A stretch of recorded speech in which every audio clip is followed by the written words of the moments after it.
I believe it gives the car about 200 horsepower.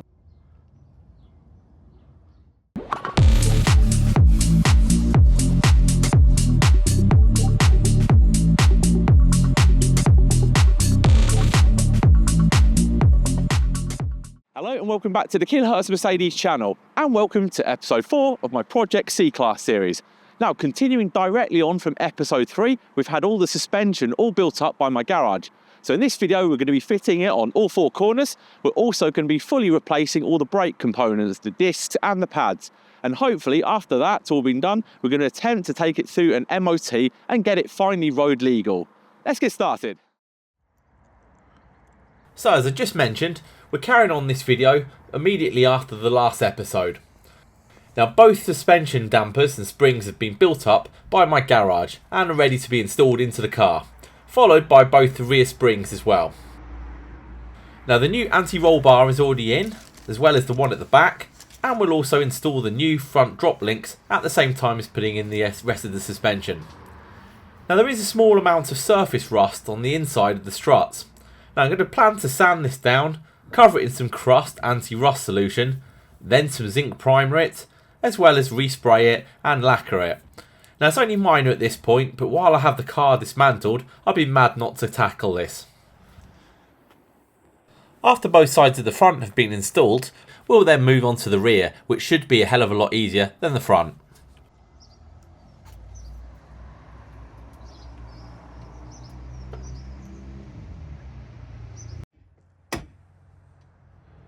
Very close.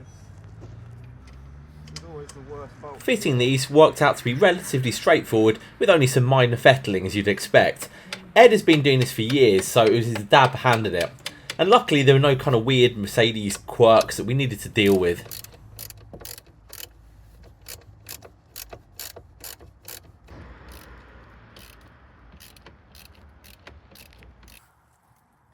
And then a little while later, everything had been bolted correctly into position. Only the ABS sensor wire remained, which needed to be clipped into its correct location. With everything built up, correctly installed, the only thing left to do was pop on the dust cover onto the top retaining bolt, which marked it as job complete. Next up, onto the rear of the car. Now once it was jacked up, it's far simpler than dealing with the front suspension setup. While it's just a case of slowly letting the arms lower down while we prop them up safely with a jack. Now I opted not to replace the rear dampers. They look good condition to be honest, and unlike the fronts there wasn't any real need to replace them. I know some of you will think it was best to replace all at the same time, but you've got to remember I am on a budget with this restoration and I can't replace everything with brand new components. And here with this final shot, the brand new spring is slotted into place. When tightening everything back up, you kind of have to wait for a moment until the spring sort of pops back into place before you can continue tightening. Next up, it's time to have a look at the braking system. Now initially, before I touch the actual discs, pads, etc., I wanted to address the actual look of these terribly rusted floating calipers. Now most Mercedes of this vintage have calipers in this state. It's only actually surface rust, but it does ruin the complete look of the car, as you can see these rusty calipers poking through the alloy wheels. However much you clean the car, it always lets the look down. Now to fix this, I initially used a wire brush to remove any flakes or excess and painted them with a couple of coats of Hammerite silver paint. Now this is really hard wearing and heat resistant, essential on brakes. No, not perfect by a long shot, but looking through the wheels when they're on the car, it does give the car a little bit more of a sporty appearance and doesn't let the overall look down, unlike before they were painted. Now on to the actual braking system itself. As you can see here, the front discs have not only a fairly large lip to the front of them, but they're also extremely rusty around the vented edge. Now there's literal chunks of rust falling away. Also on the rears, although there's no lips on the actual disc, they're holding up no better. These are all well past their use by date and must go. So I've gone ahead and purchased a complete set of brake discs and pads, as well as a dust shield. Now I'm not sure if I'll go ahead and fit the shield yet, I'll decide on that later. So sourcing these parts wasn't as easy as you'd imagine. The Sport edition of the W203 can be spec'd very differently. It was optional to have both the lowered suspension as well as the larger twin piston front calipers and cross-drilled larger discs. Now my car had the suspension but just with the standard brake discs. So I used a popular website to source my parts, and when they arrived they'd actually sent me the wrong larger discs. Yes, I could completely overhaul the braking system and source a big brake kit, but we are on a budget here, and for the use of the car I've got no need for that. So I returned them and sourced the front discs directly from Mercedes themselves, as well as a pair of aftermarket discs for the rear.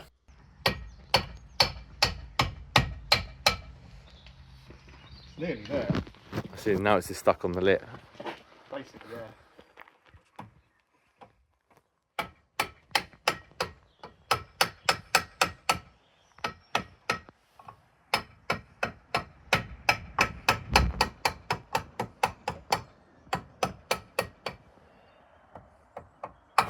Whoop, there we go. Yeah, that's it.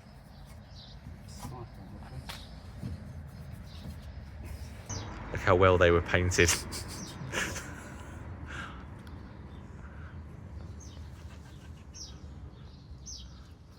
Now just while Ed finishes off the calipers, I thought I'd quickly show you the state of the existing pads compared to the replacements. Some of the worst I've ever seen.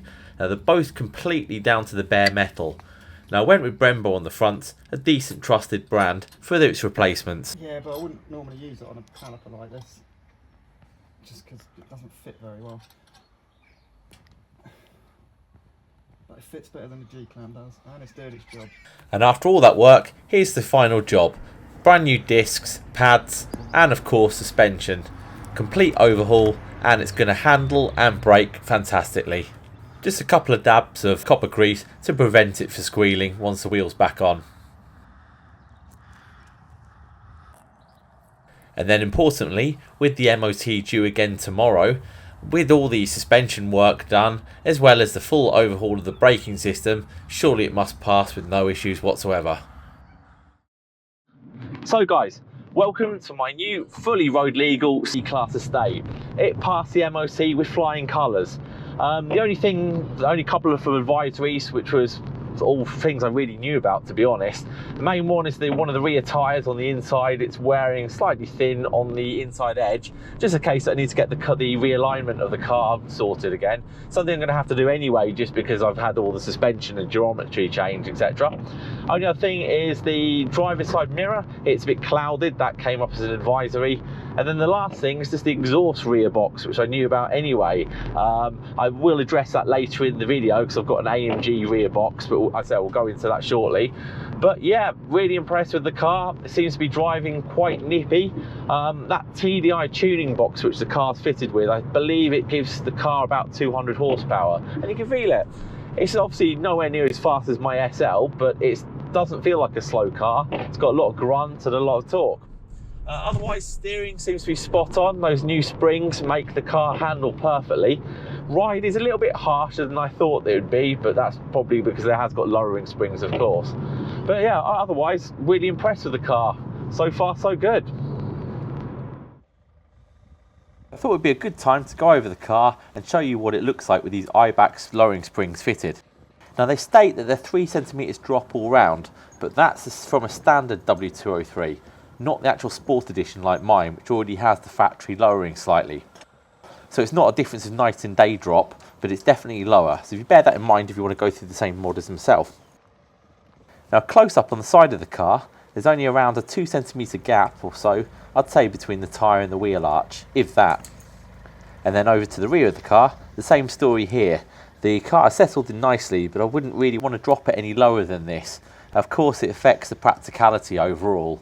Even now the ride is fairly harsh, and that's with it sitting on the factory fit 17-inch wheels. I do plan on changing it to 18-inch wheels in future, which will affect the ride even more. Same situation over on the other side of the car. Now sitting perfect in my opinion with its factory fit AMG kit. It has the perfect width and stance.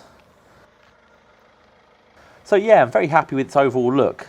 I do thoroughly recommend these Eibach springs. If you have any questions, please drop them below in the comment section.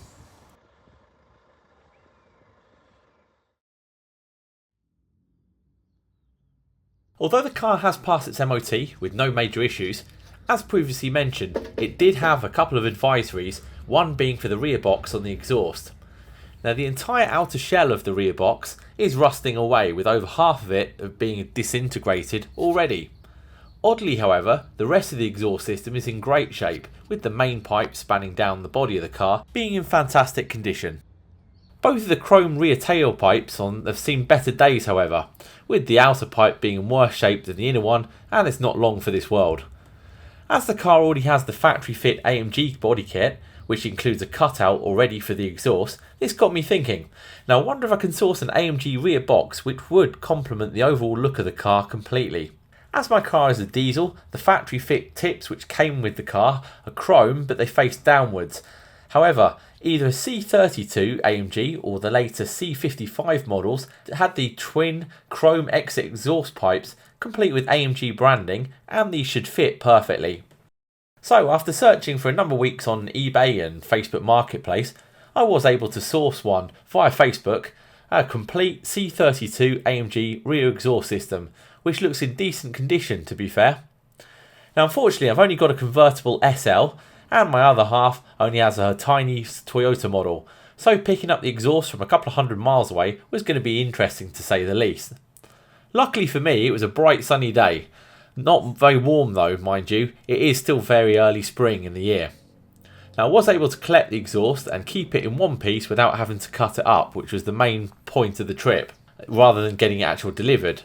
Now by having it pointing down into the passenger footwell and then up and over the passenger seat, well I did protect the actual seat as well with some towels etc, and I used a seat belt to secure the exhaust pipe in place. This did work out perfectly, even a little cold on the way back however. Now this exhaust system had been in storage for a couple of years, the seller mentioned, which you can tell by the state of the chrome tips. There's nothing wrong with them as such, it's just nothing I can't tackle myself. I should be able to clean this up. Now as far as I can make out, the exhaust shape, and more specifically the rear box, is the same shape between the saloon models and the estate models. Now there will be a small amount of fabrication which needs to take place. I'll likely cut it just after the centre resonator, and hopefully it'll be a straight swap across. So armed with some Brasso, some Autosol, a cloth, as well as a lot of elbow grease, I should be able to get this exhaust tip looking like new.